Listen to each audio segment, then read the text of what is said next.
Deus Emanuel, estrela da manhã. Aqui, fica de pé fazendo um favor, cara.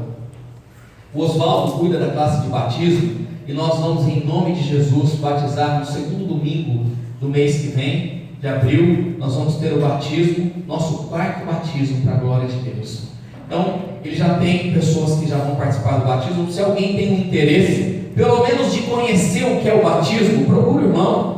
Ele não morde, você morde. É tranquilo, sempre na paz. Então procure o irmão só para tirar a dúvida sobre o que é o batismo. Pastor, eu gostaria de saber o que é batismo. Procure o irmão. Não tem comprometimento nenhum. Primeiro procura, se você decidir, é vontade sua, sem ninguém forçar a barra, sem ninguém fazer nada, tá bom? E também procure o Oswaldo para entregar o envelope de membresia, a ficha de membresia, envelope de membresia. Procure ele para entregar, que esse envelope simples, mas é uma forma de nós, ficha. Uma hora eu chego lá, é pedido, é um pedido, né? Ficha, pedido, envelope. Vocês entenderam, né, irmão? Esse branquinho aqui, esse branquinho escrito de preto aqui. Procure o Oswaldo, é uma forma de nós nos organizarmos dentro da denominação Igreja do Nazareno. Então, quando você preenche direitinho aqui, nós sabemos quando nós podemos cobrar os irmãos. Estou brincando, é para nós termos uma organização da igreja dizendo: olha, nós temos membros assim, assado, a quem nós podemos atender uma facilidade maior com toda a informação que nós temos aqui. Coloque uma foto bem bonita, não tire foto de outro, coloque a sua mesma, tá bom, irmão? A gente pode até orar por ela, lá vai dar tudo certo. Se não, o irmão tira foto de outro irmão lá e coloca lá: se sou eu, não é não, tá bom? Coloque lá e vai dar tudo certo. Então, batismo, procure Oswaldo, e para ser reconhecido como membro da igreja também, seja procurando ele lá, e assim nós vamos andando com a igreja do Senhor aqui no Nóbrega. Abra comigo na carta do apóstolo Paulo, a 2 Coríntios, 2 Coríntios, lá no Novo Testamento, depois dos Evangelhos, Atos, Romanos, 1 Coríntios, 2 Coríntios, capítulo 4, versículo 18.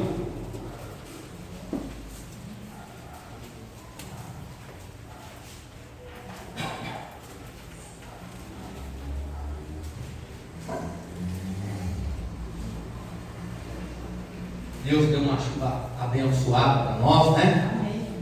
E eu glorifico a Ele. Tomara que venha uma frente fria muito boa, esfrie bastante, como eu gosto de frio, principalmente na igreja. Os irmãos ficam mais bonitos, mais elegantes, mais crente, né? Mais crente, porque não para tudo, né? Os irmãos ficam todo mundo crente, mas fica elegante. O frio deixa a gente elegante, deixa. Você coloca o cachecol, fica bonito, frio. Então eu gosto demais do frio, e o frio vai chegar. E a tendência é que vai chegar aí a 3, 4 graus abaixo de zero essa semana ainda. Não em Campinas, né, irmão? Em algum canto aí, não vai ser Campinas, não. Vai ser em outro país, né, irmão? Mas eu gosto do frio mesmo. Abrindo aí, 2 Coríntios capítulo 4, versículo 18, diz assim o texto sagrado: nós não fixamos o olhar nas coisas que são vistas, mas nas que não são vistas. Pois as que são vistas são temporárias, e as que não são vistas são eternas. Eu vou repetir. Nós não fixamos o olhar nas coisas que são vistas, mas nas que não são vistas. Pois as que são vistas são temporárias, e as que não são vistas são eternas. Feche seus olhos, vamos orar.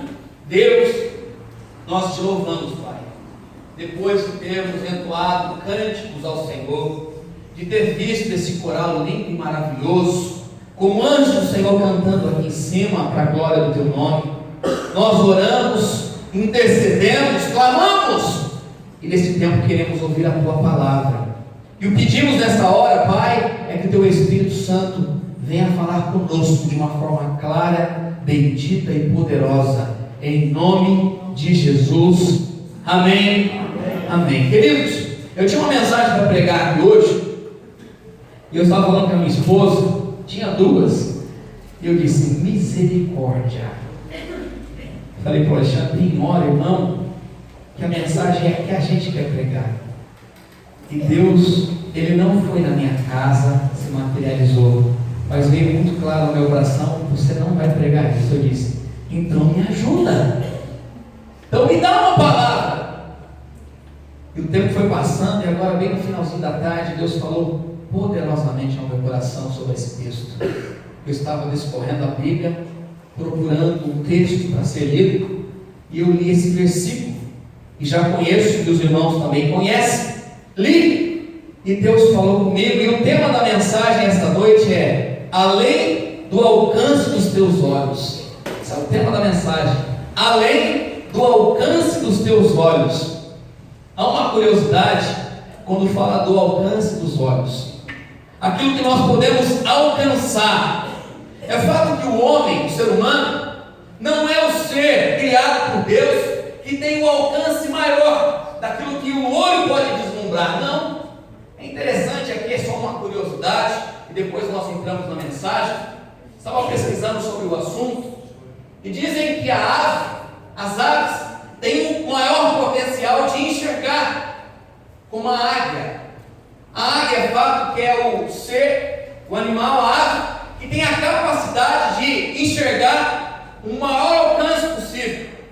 Mas tem uma águia que chama de asa redonda, que ela, a 5.000 metros de altitude, consegue enxergar um rato que eu morro de medo, entrando dentro do buraco.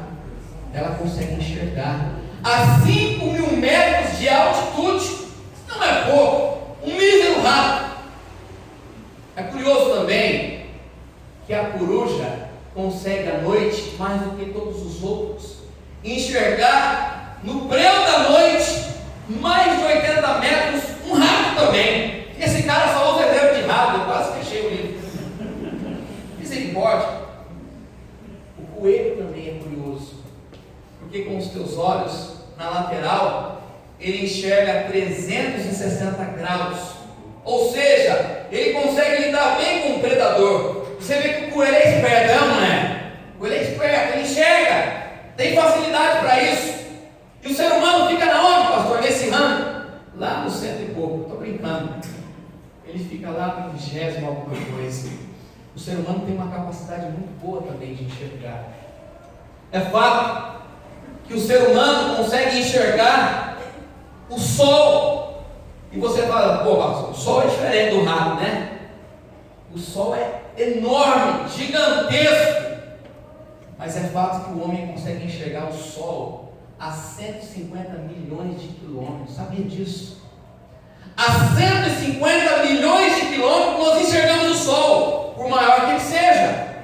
Se falar de algo menor, se nós estivéssemos num território totalmente plano, sem lombada, sem nada, sem buraco, o homem tem a capacidade de enxergar uma vela acesa no breu a 50 quilômetros. Pastor, você está exagerando. Vai pesquisar. Ele é capaz de, num lugar que tem curva, enxergar a mais de 5 quilômetros de distância.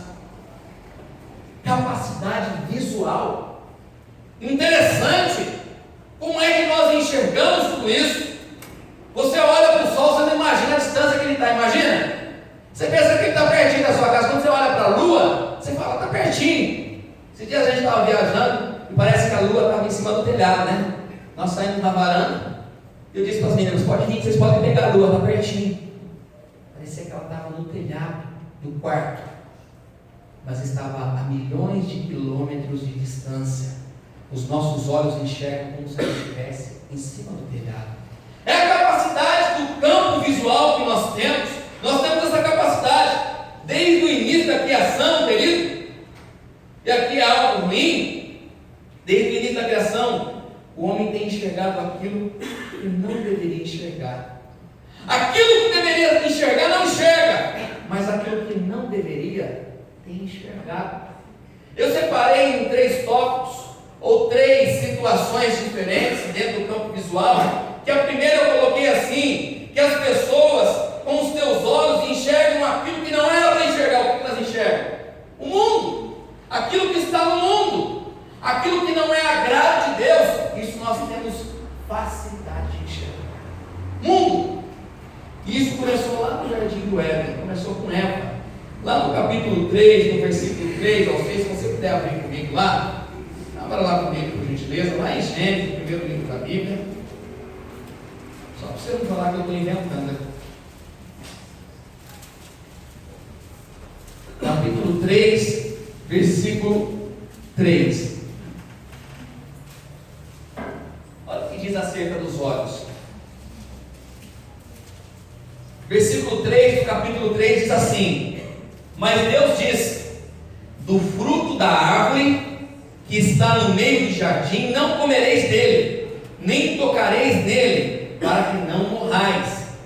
Versículo 4: mas a serpente disse à mulher: por certo não morrereis, porque Deus sabe que no dia em que comerdes desse fruto, vossos olhos se abrirão, e sereis como Deus, conhecendo o bem e o mal. Olha o versículo 6: e a mulher, vendo que aquela árvore era boa para se comer e agradável ao quê? Aos seus olhos, e desejável para dar entendimento, tomou do fruto e comeu, e deu ao seu marido, e ele também comeu.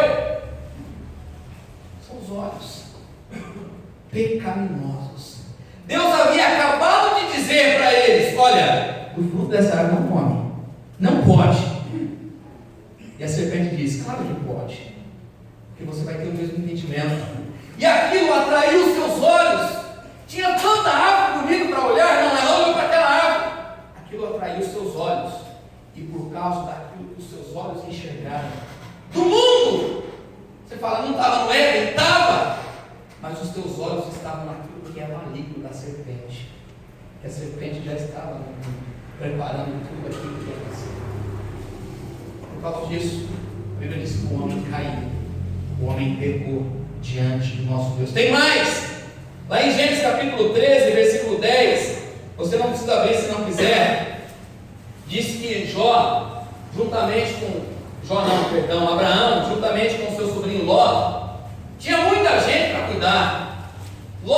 Abraão tinha muito dinheiro, tinha muito pertence. Ele disse: a terra é muito grande, muito pequena para nós, pode escolher um lugar para você ir habitar. E Ló levantou os seus olhos e viu toda a planície do Jordão, que está bem regada, e ele disse: eu quero ir para aquele lugar que a grama está verdinha, aquele lugar que está bonito.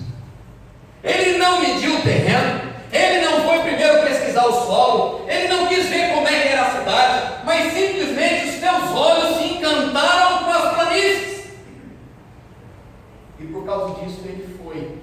Vocês sabem o que aconteceu? Ele foi para um lugar de podridão, de pecado, e ele quase morreu, porque os teus olhos enxergaram aquilo que não era para enxergar, enxergaram aquilo que parecia bonito demais, parece tão bom, Sodoma e Gomorra, mas não era. Gênesis capítulo 19, versículo 26, ainda vai dizer sobre a história de Ló, que quando ele estava saindo, a mulher de Ló olhou para trás, e por isso ela se tornou uma estátua de sal. Tudo está no olhar, está naquilo que os olhos enxergam. Pastor, mas o que tem no olhar? Não tinha nada demais ela ter olhado. Tem tudo a ver. Significa que os seus olhos estavam naquele lugar, que o seu coração estava naquele lugar. Sabe por que Mateus está dizendo, capítulo 5, versículo 26, se os teus olhos forem bons, querido, todo o seu corpo vai bem, mas se os teus olhos forem maus, todo o teu corpo vai mal, porque os olhos são a lâmpada do corpo. Tudo está naquilo que o olho está enxergando. Essa moça, ela ficou se atentando para as coisas que estavam lá atrás, e ela se torna uma estátua de sal. 1 João capítulo 2, versículo 15 ao 17 diz assim: não ameis o mundo, nem o que há no mundo. Se alguém ama o mundo, o amor do Pai não está nele, porque tudo o que há no mundo, a concupiscência da carne, concupiscência dos olhos e a soberba da vida, não é do Pai, mas é do mundo. Sabe o que eu aprendo aqui com os olhos? Que muitos têm colocado os olhos neste mundo, porque ele é atrativo demais. Ele é atrativo demais. Tem muitas coisas que aparentemente são boas deste mundo. Querido, aparentemente estar com um carro melhor é melhor. tem uma loja de carro, e eu ia brincar com ele hoje, ele não veio. O fato é que os nossos olhos sempre querem algo mais, quer ou não quer. Irmão, não venha falar para mim que você está feliz da vida com o que você tem, porque os nossos olhos querem sempre alcançar algo mais. Claro que tem as exceções, mas o fato é que nós lutamos para comprar aquele carro. Aquele que tem 4 rodas, às vezes tem step, às vezes não tem step, mas é o que eu queria ter. E depois de ter o carro, nós já queremos ter o outro. Eu estou usando o exemplo do carro porque nós temos muitos outros para usar. Tem a ver com a empresa também. Eu fico brincando sempre. Eu lembro da história da minha esposa, quando estava tendo greve na empresa dela. Eu fico pensando que quando alguém vai procurar um serviço e chega na empresa e olha lá para o patrão que está entrevistando, e ele diz: as regras da empresa são as seguintes: entra nesse horário, sai desse horário. Você fala: pastor, você está falando isso porque você trabalha com empresa? Não, eu já fui muitos anos empregado também. Eu tenho lá na minha carteira registrado, se você quiser ver. Eu nunca faltei um dia do trabalho. Mas você entra lá no dia do trabalho e você fala assim: eu concordo com tudo. É isso mesmo, eu gosto desse negócio aí. O horário que entra é bom para mim, o horário que sai é bom para mim, o tempo de intervalo do serviço é agradável. E de repente levanta um abençoado lá e fala assim: vamos fazer greve. Greve é bom. Mas eu fico pensando, quando começou, você já não sabia da forma da empresa trabalhar? Você já não conhecia tudo? Agora, eu não estou falando de não lutar por direito. Eu estou falando que tem gente que luta de forma extravagante. Sabe por quê? Porque os teus olhos querem achar coisas que não existem lá. É um negócio de todo mundo querer ser patrão, que eu não entendo. Um monte de gente que saiu que trabalhava comigo, foi montar a empresa de escola, cuidado, que um dia ele não consegue mais trabalhar, é um cobrando o outro. Eu não tenho problema com isso. Eu não tenho problema com alguém montar ou não. O que eu sei é que pode ter o dono e pode ter o funcionário. Porque se todo mundo for dono, o problema está nos olhos.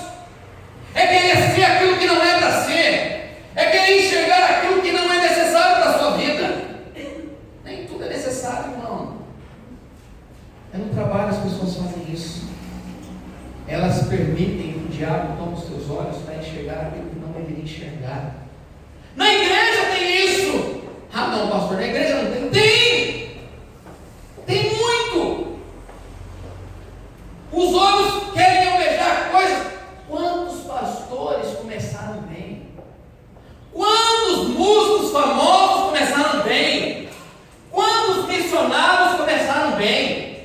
Eu me lembro muito bem de uma missionária, eu não vou citar o nome, que nós acolhemos. A intenção dela era melhor, tinha tudo bom, mas em determinado momento nós percebemos que os olhos dela tomaram um outro foco. Quantos pastores começam bem isso? Com os olhos do Senhor, com os olhos do reino do Senhor, com os olhos das ovelhas do Senhor, com os olhos do rebanho do Senhor, mas que com o passar do tempo tiram o foco e começam a ter os olhos em outras coisas. Os ministérios são assim, igreja, porque os olhos, se eles forem mal, todo o corpo vai mal. O problema está em que você tem olhado, o que você quer enxergar. Esse é o problema. Esses colegas tiveram uma experiência ruim, porque eles quiseram olhar para coisas que não eram para olhar. Esse é o problema que você está enxergando. Segunda coisa, são pessoas que temem aquilo que enxergam, o que veem. São os problemas da vida. Em Números capítulo 13, você não precisa abrir, vai falar lá no capítulo todo sobre os espias. Deus fala com Moisés, dizendo a Moisés: olha, reúne 12 príncipes e vai espiar a terra prometida. Vai lá, pede para eles irem lá. A Bíblia fala que eles vão até a terra e depois de 40 dias eles retornam com todo o relatório. Quem viu tudo foi quem? Os 12, não foi? Mas o problema não está nas pessoas que estavam lá, estavam na ótica daquilo que eles estavam enxergando. É interessante que 10 deles, a maioria, só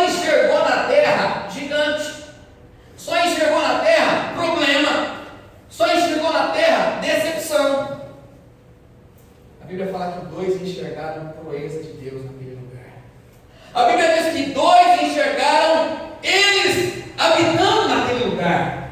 Eles falaram assim: realmente aquilo que Deus falou é verdade. O lugar é maravilhoso, o lugar é bendito. E sobre esses gigantes que eles estão falando aí, os 10, nós podemos vencer eles no Senhor. É o que eles enxergaram. Porque 10 não enxergaram isso. 10 só enxergaram o problema. Nós vamos lá para morrer? Nós vamos lá para eles nos massacrar? Não, não adianta.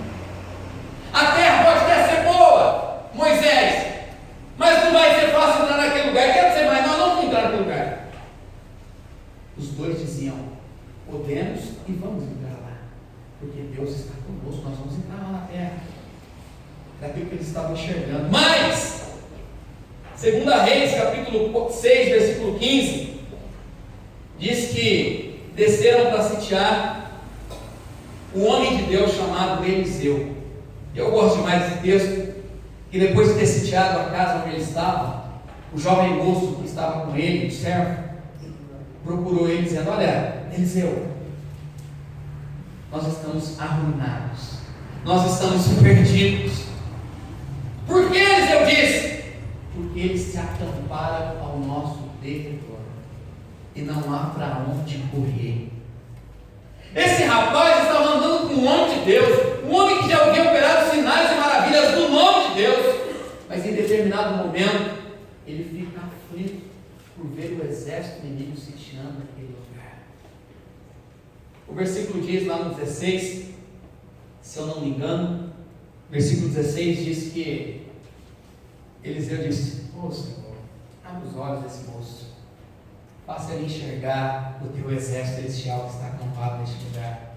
O versículo 16 diz que ele abre os olhos e ele enxerga as carruagens que o Senhor havia mandado naquele lugar. Querido, às vezes nós estamos aflitos com isso. Aquilo que os nossos olhos estão enxergando. Mateus capítulo 14, versículo 30. Jesus estava no barco, no mar, lá. E aí Pedro o avista. E Pedro fala: és tu, Jesus?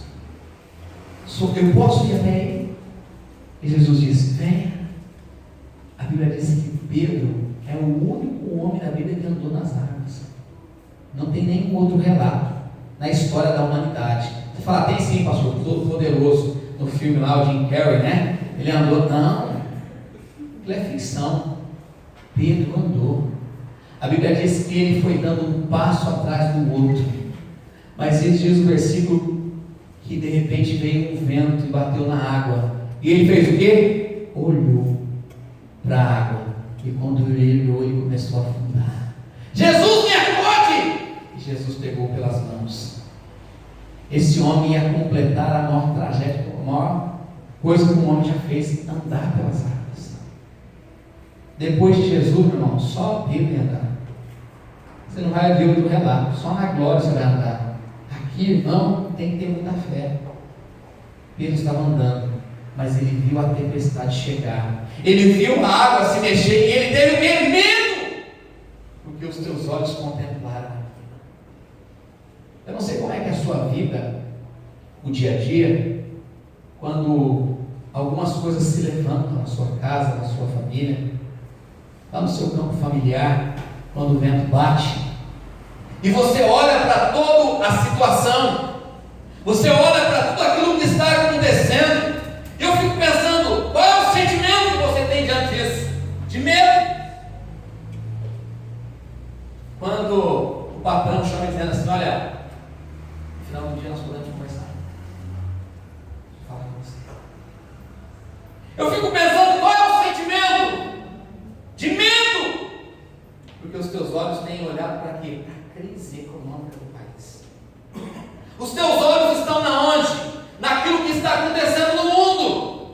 Os nossos olhos estão na onde? Nos telejornais. E eu já disse no domingo passado, irmão, tem coisa que não presta na televisão. Começa às 5 da manhã o primeiro jornal. Ele fala de um assunto. Às 6h30, o mesmo assunto. Às 7, o mesmo. Ele tem um programa de comida. E ela tem um intervalo assim: o assunto de novo. Na hora do almoço tem um assunto. Depois, quando você chega em casa, o mesmo assunto. E você vai filtrando isso. E parece que tudo está arruinado na face da terra. Porque os teus olhos estão vendo somente isso. Irmão, alguém disse que sobre as coisas que têm acontecido no Brasil e tudo que está acontecendo nas passeatas da vida que estão inventando por aí. Aí disseram assim que dentro do campo homossexual o Brasil está tomado disso.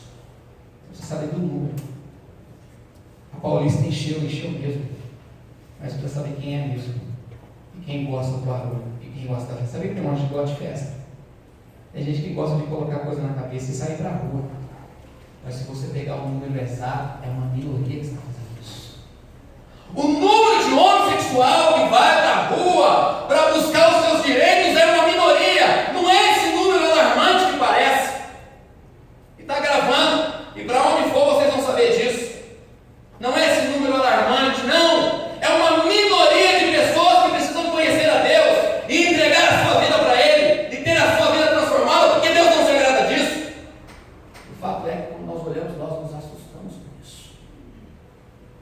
É que os nossos olhos estão enxergando.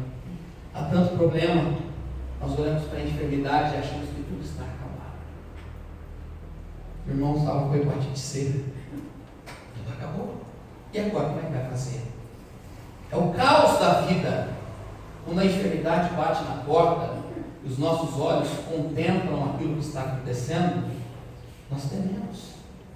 E agora, Deus, o que nós vamos fazer? Porque os nossos olhos estão contemplando a enfermidade. É fato que ela existe. É fato que o problema está agravando. Não tem como falar que não está acontecendo nada. Essa semana estivemos visitando 4 famílias, 4 enfermidades. Não tem como falar que não está acontecendo nada. Está acontecendo. A enfermidade é real. A morte existe. Mas se os nossos olhos estiverem somente nisso, nós padecemos junto com eles.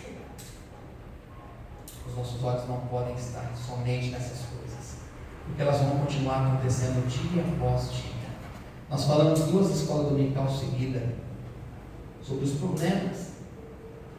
O fato de ser cristão não nos isenta do problema.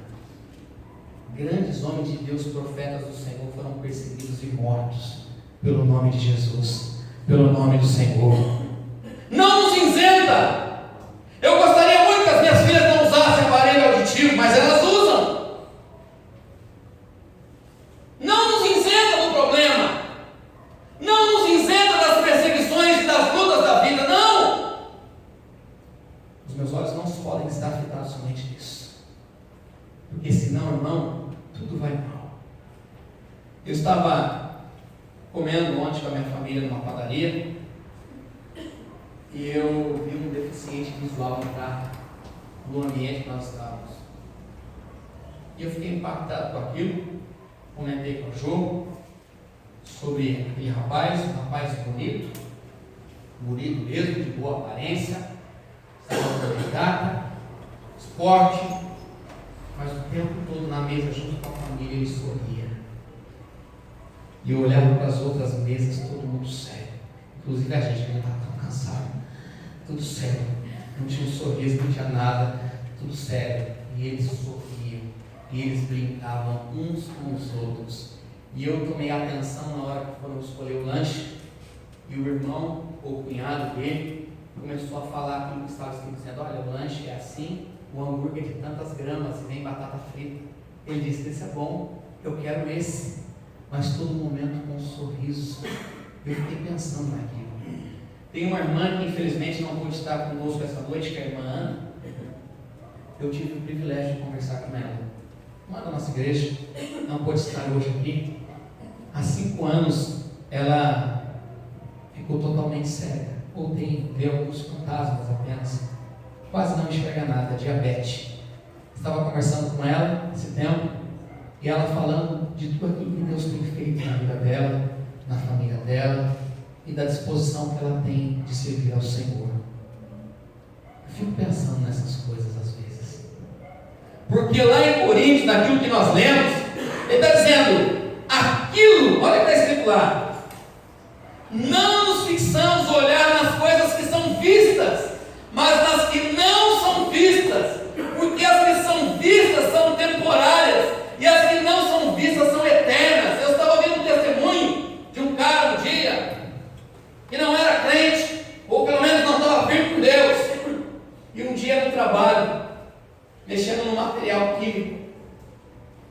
dele, se eu não me engano. O material espirrou no olho dele. E ele foi para o hospital. E quando ele acordou no hospital, ele já não enxergava mais nada.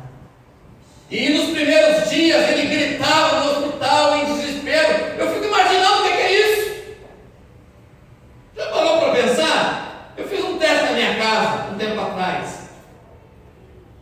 Eu falei, vou ficar louco com esse negócio. Entrei em neurose. O que não é enxergar, não contemplar tudo isso. Meu Deus! E esse rapaz passou uma semana, 2, passou um mês. Mas teve um dia que ele foi visitado por Deus naquele lugar. E ele disse que naquele dia ele podia enxergar Deus. Porque os nossos olhos enxergam tantas coisas que não dá tempo para ver Deus. Nós contemplamos tantas coisas, e na maioria das vezes, coisas que não são de Deus, coisas que não agradam Deus, coisas que não têm a ver com Deus. A mulher gosta de sapato. Nossa, não gosta. O homem gosta da camisa, do gel, de tudo. Vamos exagerar muito aqui. Do relógio. Tenho 2, mas eu só uso um de cada vez. Você usa quantos relógios de cada vez, irmão? Quantos sapatos você usa de cada vez? Não, você chega bem com o pé de cada para dar uma... Lá na igreja tinha uma irmã que tinha 100, tinha ou não tinha? Tem exagero? Mas sempre nós fomos na casa dela e nós brincamos com ela um dia. Se irmã, se Deus voltar hoje, vai prestar conta com Deus desse sapato aqui. Quantos tem? Quantas camisas? Porque os nossos olhos contemplam essas coisas. Nós compramos aquilo que nós não podemos comprar. É só comigo isso? Eu gosto de ir no shopping, não para comprar. Nós andamos, damos uma volta, se possível damos mais uma. Nem comer no shopping nós comemos, porque é muito caro. Nós comemos fora, mas pagamos estacionamento. Mas os nossos olhos ficam contemplando as vidas, eles ficam vida. Eu olhei para o meu sapato, eu só tenho tendência social, de verdade. E eu disse, precisa dar uma melhorada. Mas aí eu achei o nuggete, que toda vez dá para passar e deixar um pouquinho mais na mão no sapato. Nós vivemos num tempo de consumismo. E sabe quem tem feito isso? Os nossos olhos. Nós compramos aquilo que nós não precisamos comprar. Nós já temos, mas nós compramos. Consumismo! Alguém escreveu que antes, com um salário mínimo sobrevivia. Hoje, com 2 não sobrevive mais. Porque antes era um sapato de 30. Hoje é 4 sapatos de 7,50 cada. Estou exagerando um pouco, mas em alguns casos chegam nisso. Porque é aquilo que os nossos olhos querem alcançar. Você nem precisa estar lá, irmão. Você nem gosta daquilo. Eu levei minha esposa num dia de aniversário de casamento, num restaurante, que eu não entendia nada do que estava escrito lá. A comida não entendia nada. O macarrão era o mesmo para mim. E eu paguei uma nota preta, falei, tenha misericórdia da minha vida, Senhor, nunca mais venho aqui. Que lugar caro. Se eu tivesse comprado um macarrão no atacadão e feito em casa, irmão, teria sido melhor. Que lugar caro. Fui comer uma vez e entro no último gerente de serra, num lugar, e os nomes eram um mais difícil que o outro. Mas os nossos olhos estavam no cardápio. Ixi, que nome bonito. Aí o cara colocou no meu prato e disse, que isso aqui é carne de panela. Você colocou esse nome aqui, você está de brincadeira comigo? Eu conheço, você tem que é ovo frito, rapaz. Você quer me enganar? Inventou o nome, Adriano. O prato. Eu falei, que prato é esse? Inventou o nome. Mas os nossos olhos estavam descontrolados. Não precisa. Tem coisa que os nossos olhos, o nosso campo visual não enxerga. Pessoas que têm a deficiência auditiva não enxergam, mas conseguem contemplar aquilo que os olhos não veem. Esse é o terceiro ponto. O terceiro ponto é exatamente isso. É contemplar aquilo que você não vê. É isso. 25:15 diz: meus olhos estão fixados constantemente no Senhor, pois Ele terá o lastro dos meus pés.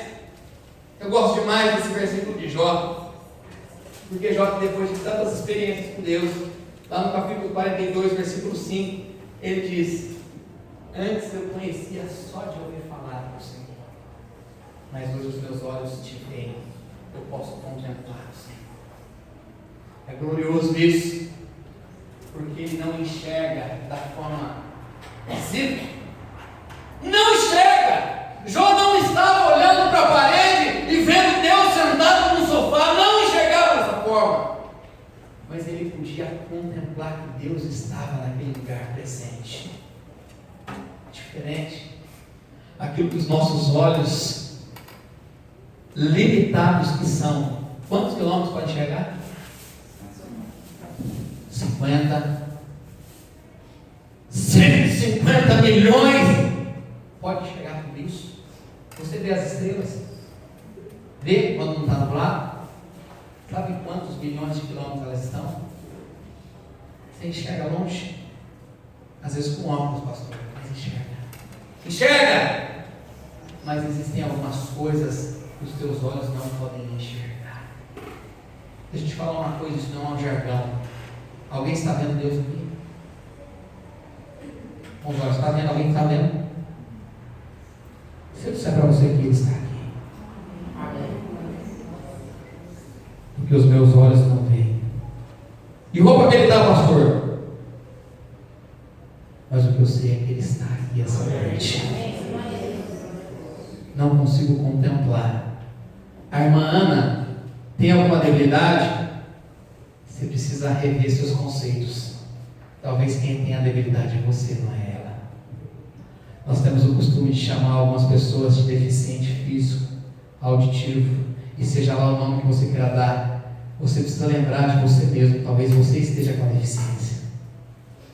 Você, com tudo esse campo que você acha que enxerga, não consegue enxergar aquilo que deveria enxergar: o Senhor da glória, o dono da sua vida, o dono de todas as coisas, aquele que pode fazer todas as coisas. É por isso que está dizendo: os nossos olhos não estão nessas coisas, nunca vão ficar aqui. Os meus olhos precisam estar no Senhor da glória. Eu quero deter os meus olhos no trono do Senhor. Se os meus olhos continuarem nos problemas, mais cedo ou mais tarde estaremos visitando o irmão com o mesmo discurso: a igreja te ama, eu sei que o irmão não está bem, para não falar desviado, né? Fala: irmão, você está desviado, para não falar isso, o irmão não está bem, nós viemos aqui para te abraçar, para te amar. Mas se você não colocar os seus olhos no Senhor essa noite e continuar colocando os seus olhos na revista Caras, quem é que casou com quem? Você sabia que o Fábio Júnior casou de novo? Nossa, minha crente, você sabia? Não sabia? Casou. Parece que ela vai casar de novo. Sabia que o Fábio Júnior nem joga fora as coisas, porque ele coloca de novo lá, porque isso não é prejuízo, né? Ele fala para a mulher que ele casou: vamos guardar no quartinho isso aqui, porque eu vou usar mais cedo ou mais tarde, todos esses enfeites aqui. O máximo que vai mudar é o bolo. É isso que diz a revista. O jornal publica tragédia, e nós não estamos longe disso. Nós estamos vivenciando isso a todo tempo. Mas se os nossos olhos estiverem só nisso, nós não saímos de casa mais. Você coloca a câmera, cerca elétrica, duas pessoas armadas em cima do muro, seus filhos não podem brincar mais.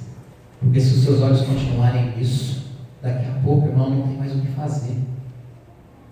Mas os meus olhos, eles devem estar firmados no Senhor, o Rei da glória. Não estão os teus olhos no autor e consumador da minha fé. É nele que eu detenho os meus olhos. E neste mundo, não está neste mundo. Os meus olhos não estão no meu campo de trabalho. Eu preciso acordar todo dia cedo para trabalhar. Mas os meus olhos não podem estar voltados somente nele. Não podem. Ministério não. Pastor não. os meus olhos devem estar sempre voltados no Senhor. Fique de pé, eu quero orar por você.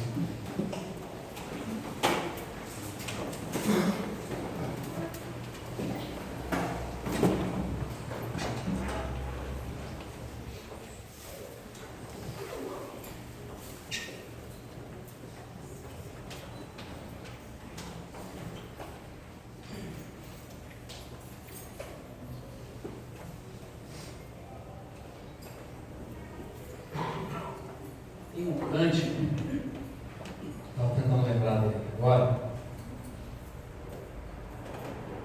Vou marcar ele aqui.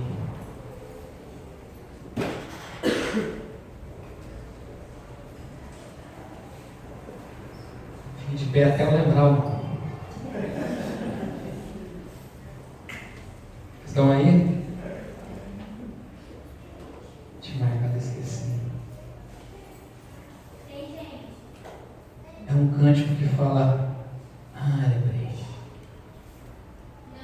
Eu vou cantar. Tem certeza, pastor? Não, vocês vão cantar comigo. Não cantar comigo, depois eu vou sobe, se for cantar outro. Mas eu quero que vocês fechem os seus olhos, como vocês não pudessem enxergar mais nada. Isso não é nenhum misticismo, viu, irmão? Está longe disso. Mas eu quero que vocês contemplem Deus esta noite nas suas vidas. O cântico diz assim, vocês vão cantar comigo. Não existe nada melhor do que ser amigo de Deus.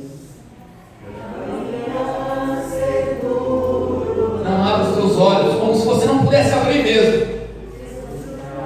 Do teu amor e a paz no coração, viver sempre em união e assim perceber a grandeza do poder de Jesus, meu bom pastor. Não existe nada melhor. Não existe nada melhor do que ser amigo de Deus, caminhar seguro na luz, desfrutar do teu amor, ter a paz no coração. Deus está nesse lugar essa noite. Deus não vinha aqui por causa de você, não. Ele sabia que você estaria aqui esta noite, por isso ele está aqui. Os teus olhos estão voltados em tantos problemas da vida, são tantos que você tem se abatido com isso. Às vezes você não tem força para acordar e trabalhar, você não tem força para lutar, porque são tantos os problemas, são tantas as lutas. Mas Deus, Ele marcou um encontro com você aqui essa noite para dizer o quanto você é especial para Ele, para te dizer o quanto Ele é presente na sua vida, para dizer que tudo passa, mas a palavra dele jamais passará, para dizer que Ele é perfeito em tudo que faz, para dizer para você que mesmo que você não entenda o que está acontecendo agora na sua vida, Ele tem propósito em tudo que Ele faz. Ele é fiel e justo para cumprir tudo que Ele tem para a sua vida, tudo que Ele tem para a minha vida. Com os teus olhos fechados aqui nesta noite, você pode despertar os teus olhos espirituais. E assim como Jó disse, antes eu conhecia só de ouvir falar, mas hoje os meus olhos te veem, eu posso contemplar o Senhor na minha vida. Deixa de ser religioso, irmão. Deixa de ser aquele que entra e sai da igreja e nada acontece.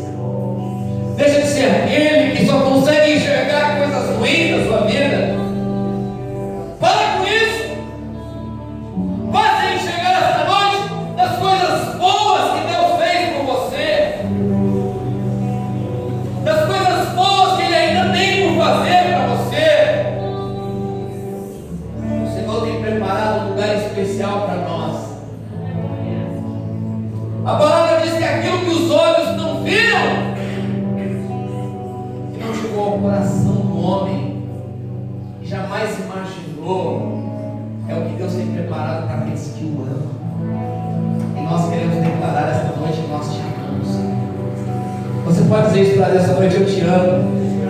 Eu te amo, Senhor. Eu te amo porque o Senhor é tudo para mim. O Senhor é maravilhoso na minha vida. Tu és o Deus que não me abandona. Tu és o Deus que luta as minhas guerras. Tu és o Deus que está comigo todos os dias da minha vida, desde a minha formação até o último dia que prestarei